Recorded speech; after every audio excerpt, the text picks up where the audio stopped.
Sir वकील साहब के बहन के अलावा घर में और कोई नहीं है और बहुत रो रही है। अच्छा, और केस सुसाइड का है सर। वकील साहब ने अंदर से दरवाजा बंद करके जहर खा लिया है।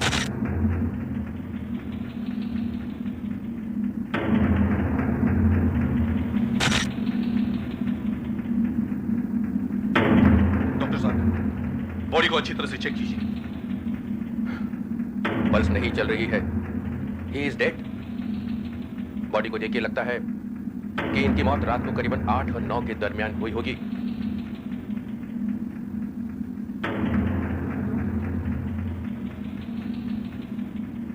किसी भी चीज को जरा ध्यान से हाथ लगाना। Yes sir. हो सकता है आत्महत्या का कोई नोट वगैरह हो।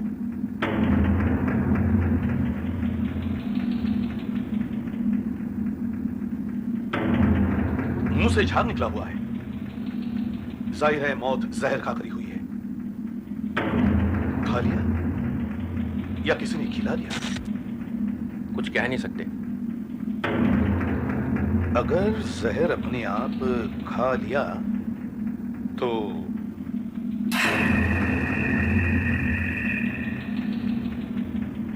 ब्लड प्रेशर कम करने की दवाई?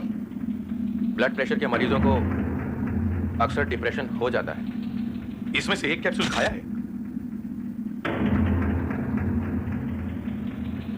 कुछ दवाइयां ऐसी भी होती हैं जो अगर इस दवाई के साथ खिला दी जाए तो आदमी मर भी सकता है।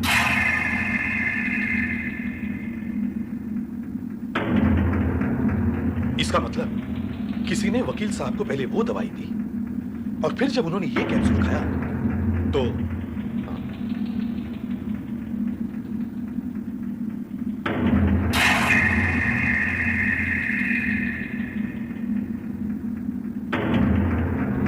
वकील साहब पाइप पी रहे थे।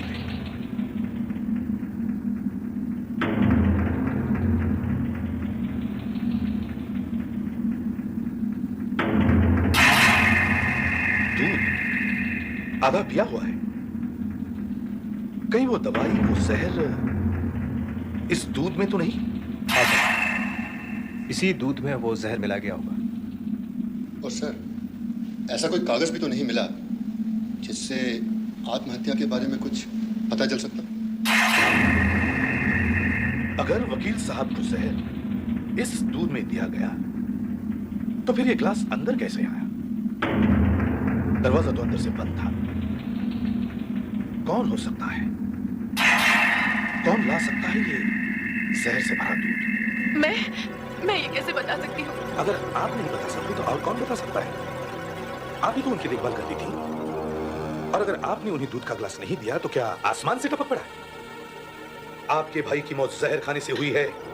अब जहर कहां से आया ये तो हम कह नहीं सकते, मगर दूध? भाई साहब तो दूध पीते ही नहीं थे। दूध पीते ही नहीं थे? कमरा अंदर से बंद है, दूध का ग्लास आधा खाली है। फिर ग्लास अंदर लाने वाला कौन? दूध पीने वाला कौन? हे भगवान, ये सब क्या हो गया? अब मेरा क्या होगा? होना क्या है? सारी जायदाद मिलेगी और क्या? रहने दो ना सरोज, तुम भी। क्यों रहने दो जी? तुम चुप रहो। पिछले 15 साल से हम इस फ्लैट में रहते हैं। एक दिन भी ऐसा ना गया हो जिस दिन इस औरत ने अपने भाई से झगड़ा ना किया हो जायदाद के लिए। नींद हराम कर दी हमारी। वकील साहब आपके पड़ोसी थे, इस तरह की बातें कर रही हैं आप उनके लिए? देखिए, वकील साहब को आखिरी बार जिंदा देखने वालों में सिर्फ आप ही हैं। और तो कोई घर में आया ही नहीं। आई थी। आई थी? कौन? वही चुड़ैल, राधा। कहने को तो वो मेरी बहन की लड़की है, मगर उसे भतीजी कहने में भी शर्म आती है। क्यों? जब देखो जायदाद के लिए झगड़ा करती थी, झूठ बोलती है वो। कल आप वहां से कितने बजे निकली थी? रात 8 बजे के करीब। और वकील साहब की मौत करीब 8:30 के आसपास हुई थी। क्या कहना चाहते हैं आप? वकील साहब की टेबल पर हमें एक दूध का ग्लास और ये कैप्सूल्स मिले हैं। दूध का ग्लास? लेकिन दूध का ग्लास तो वहां कोई था ही नहीं। था ही नहीं? तो फिर वकील साहब को दूध किसने दिया?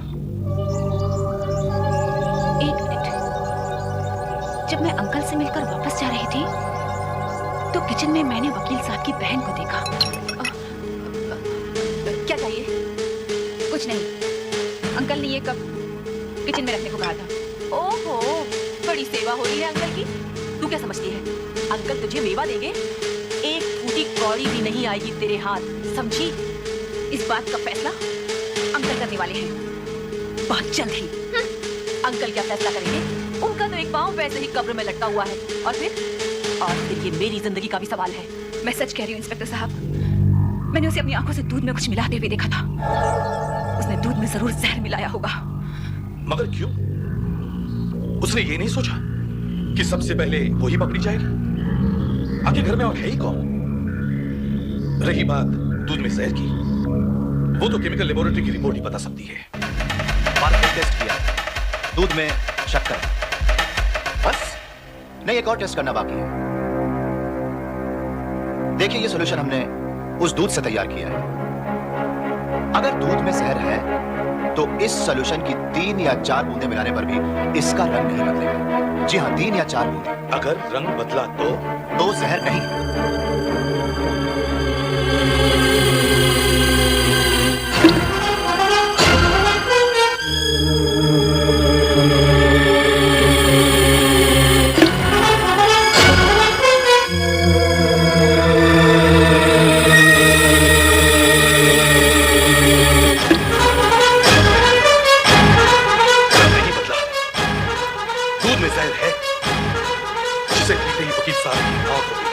जरा रुकिए, मैं चौथी बूंद गिरा के देखता हूं।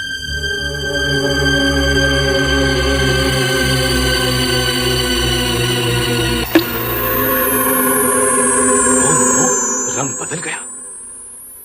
दूध में जहर नहीं है? जी नहीं है। यह कैसे हो सकता है? वकील साहब के मुंह से तो झाग निकल रहा था। मौत जहर खाकर ही हुई है। इसमें कोई शक नहीं कि वकील साहब की मौत जहर खाकर ही हुई है। ये तो मुझे उनकी लाश देखने के बाद ही पता चल गया था। उनके मुंह से जो कड़वे बादाम की बू आ रही थी वो सिर्फ साइनाइड खाने के बाद ही आती है। साइनाइड? हाँ, cyanide, king of the poisons. उसे हम जहरों का राजा कहते हैं। वो इतना खतरनाक है कि जिससे बॉडी का पोस्टमार्टम करने वाले डॉक्टर को भी खतरा हो सकता है। वकील साहब की मौत कितने बजे हुई होगी? वकील साहब की मौत रात को 8:30 बजे के करीब हुई है। 8:30 बजे के करीब? जी हाँ। मतलब राधा के वहां से जाने के बाद? यानी मेरा अंदाजा सही था। एक बात और, वकील साहब की इन 2 उंगलियों पर से मुझे थोड़ा सा साइनाइड बरामद हुआ है। कहां से आ सकता है ये जहर? कहीं से भी आ सकता है। In fact be careful. आप जब कमरे की तलाशी लेंगे आपको सावधानी बरतनी होगी। और वकील साहब ने जो ब्लड प्रेशर कम करने की दवाई खाई थी, जहर उस दवा के साथ भी अंदर जा सकता है। इस केस ने बहुत उलझा दिया है मुझे। कमरा अंदर से बंद। वकील साहब अगर आत्महत्या करना ही चाहते थे तो वो कोई घरेलू जहर भी ले सकते थे, लेकिन साइनाइड? कैसे हुई वकील साहब की मौत? ये रिमोट कंट्रोल से हुआ है सर, रिमोट कंट्रोल से।